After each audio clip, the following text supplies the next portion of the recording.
Can you take care of all this stuff this month? I promise I'll pay everything next month. You've been saying that for the last 2 years. You earn twice as much as I do. Where's all your money go? It's just been a rough few months. It's always a rough few months with you. You think money grows on trees? I can't even buy simple things for myself.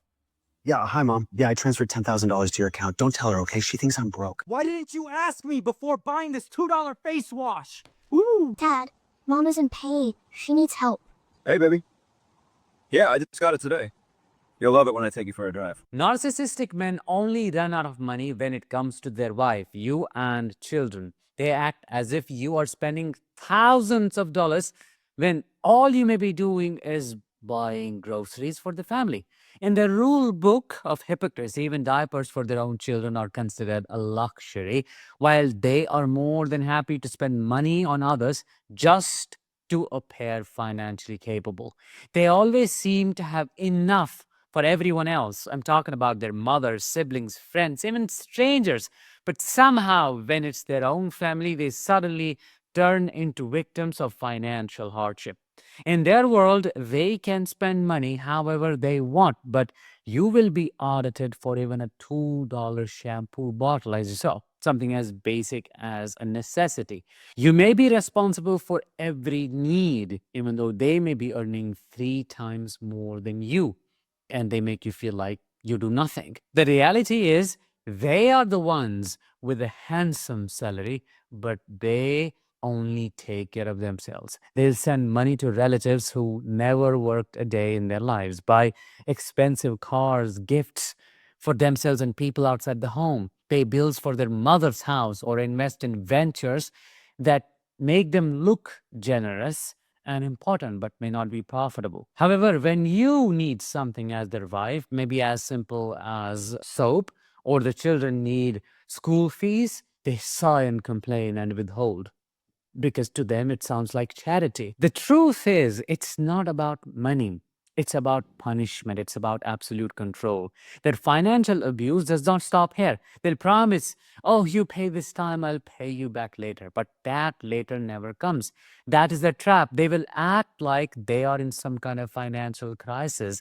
But the truth is, they're not. They're not broke. They're investing and building wealth somewhere else, like my father did. They build wealth behind your back, help people, strangers, neighbors, while you, as a family that they created, is constantly kept in a state of financial crisis. They withhold financial security to make you feel small, dependent, and guilty for existing. They also weaponize scarcity while secretly spending lavishly elsewhere. And they justify it how? By saying, you don't appreciate what I do, or you don't know, my mother needs me, my father needs me. The truth is, narcissistic men spend money on everyone who feeds their ego, not on those who expose their emptiness. Their mother gets endless favors. Why? Because she worships him. Siblings get money because it makes him feel superior. Even strangers get help because admiration from outsiders feels like the highest high they can ever experience. It is cleaner than accountability from you, from the people who know the truth. In short, it's the narcissist version of, I don't have any money for you. They love telling you how they could barely put food on the table, but their bank account tells us another story, one filled with thousands of dollars. My father, I'm telling you, I've lived this. They will audit every dollar you spend and demand to know about all your earnings. They'll take portions from it, but you may know nothing about theirs. We never knew how much our father earned. They always have money to plan trips with friends or their siblings, but years to go by without taking you on even one vacation or outing. When it's their birthday, you plan everything, buy gifts, make it special, even when you cannot afford it because you're a good person. But when it's your birthday, they suddenly get broke. Their abuse does not stop there. They will intentionally convince you to quit your job.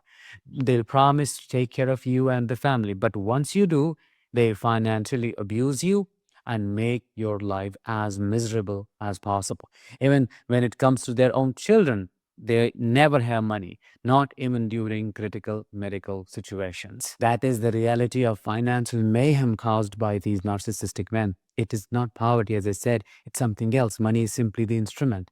Punishment is the goal. They do not want to share because money represents control of a different kind. And control is one thing a narcissist worships literally more than anything else. They will spend freely everywhere that fuels their superiority, but they will ration every coin when it comes to people who challenge their lives, like you. Their mind is wired for hierarchy, and to them, the wife and the children are not equals. No, you are subordinates. Financial withholding is how they keep that hierarchy intact. They deliberately create lack inside the home because lack keeps you desperate. Understand that. Lack keeps you grateful for crumbs. Lack makes you feel guilty for wanting more. The more you struggle, the more powerful they feel. That is why narcissistic men always appear overburdened or financially stressed only around you as their wife. It's not real stress, it's a performance. They act like victims so they can hide the fact that they are punishing you for not tolerating their abuse enough. They love the illusion of responsibility but hate the reality of it. They like to be called providers, but they despise what providing requires. What is that? Consistency, empathy, and sacrifice. So they build a two-faced world. Outside, they perform generosity to earn attention, admiration. Inside, they perform scarcity to maintain dominance. This contradiction is the foundation of narcissistic toxic masculinity. It's a twisted economy of image over integrity. You can see it in how they allocate value. Their mother's emotional validation becomes an investment of some sort. Their friend's admiration becomes a business expense. But your grocery bill becomes a burden somehow. They call selfish indulgence generosity and call your survival needs waste. Every dollar they give to outsiders raises their status. Every dollar they give to you reminds them of their accountability. That is why you will never see them broke when impressing someone else, but always struggling when loving you. Their biggest fear is not losing money, it is losing control of the story. If you start feeling secure, imagine, you may start seeing the truth. If you start having your own income, what will happen? You will start questioning where the money really goes. So they make sure insecurity lives permanently inside the home. You start rationing your own desires to keep the peace. You start hiding your small purchases just to avoid conflict. You start saving receipts, explaining costs, and apologizing for even breathing. That is exactly where they want you. Small, grateful, and invisible. Financial abuse does not need shouting or violence, it needs silence. And narcissistic men are masters of silent cruelty. They'll smile in public, act generous to everyone else, like I said, and then freeze you out at home. You'll start doubting your reality because everyone outside gets that portion that you deserve, but you get nothing at all. You start counting coins to buy bread. You start wondering, maybe really I'm asking for too much. But the truth is, you're asking for the bare minimum, even lesser than that. He just made the minimum look like a privilege. What is even darker is the mental conditioning behind it.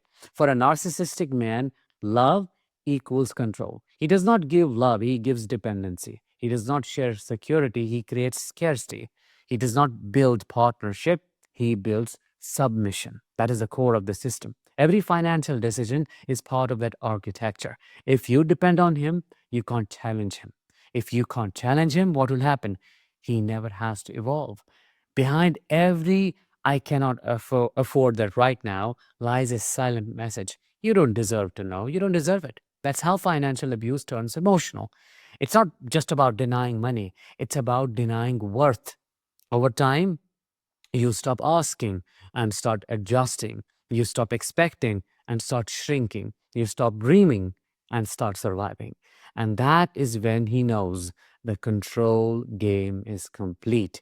He will continue living two lives, one for admiration, one for domination. He will post pictures from vacations you never went on. He will give things to relatives while your kids outgrow their shoes. He will boast about success while you juggle bills. He does not see hypocrisy. He sees hierarchy. In his mind, the outer world deserves abundance because it validates him.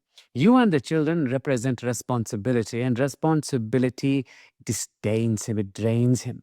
This dynamic explains why narcissistic men always appear generous but cruel to their closest ones. He gives money to strangers. Why? Because strangers do not know his truth. He buys peace with others to avoid facing the chaos within. But with you, he does not need to pretend because you motive. You already saw behind the mask.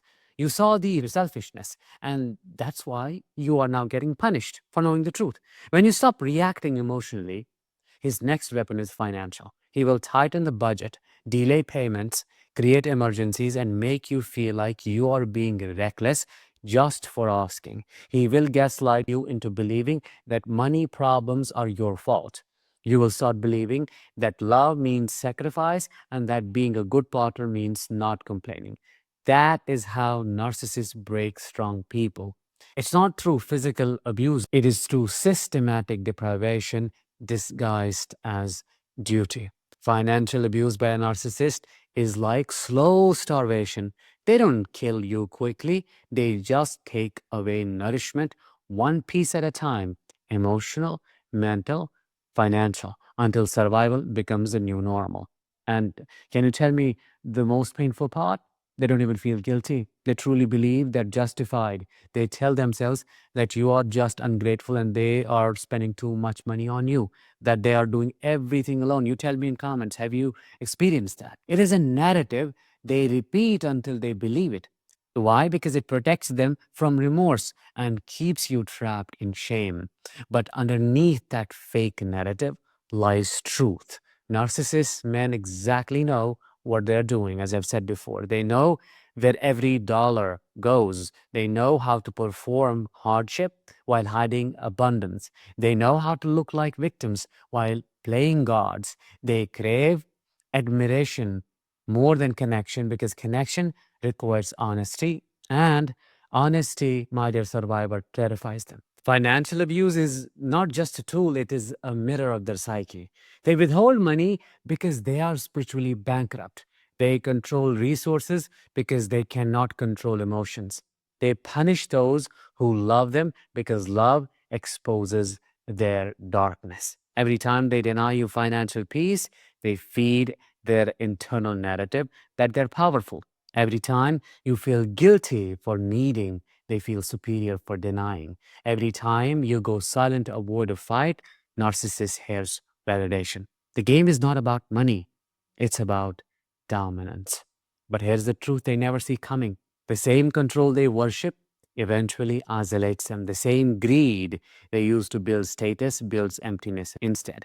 The same family they neglected becomes the absence that haunts them later. The same lies they told to protect their ego become the truth that ruins their peace. Because power built on deprivation always collapses.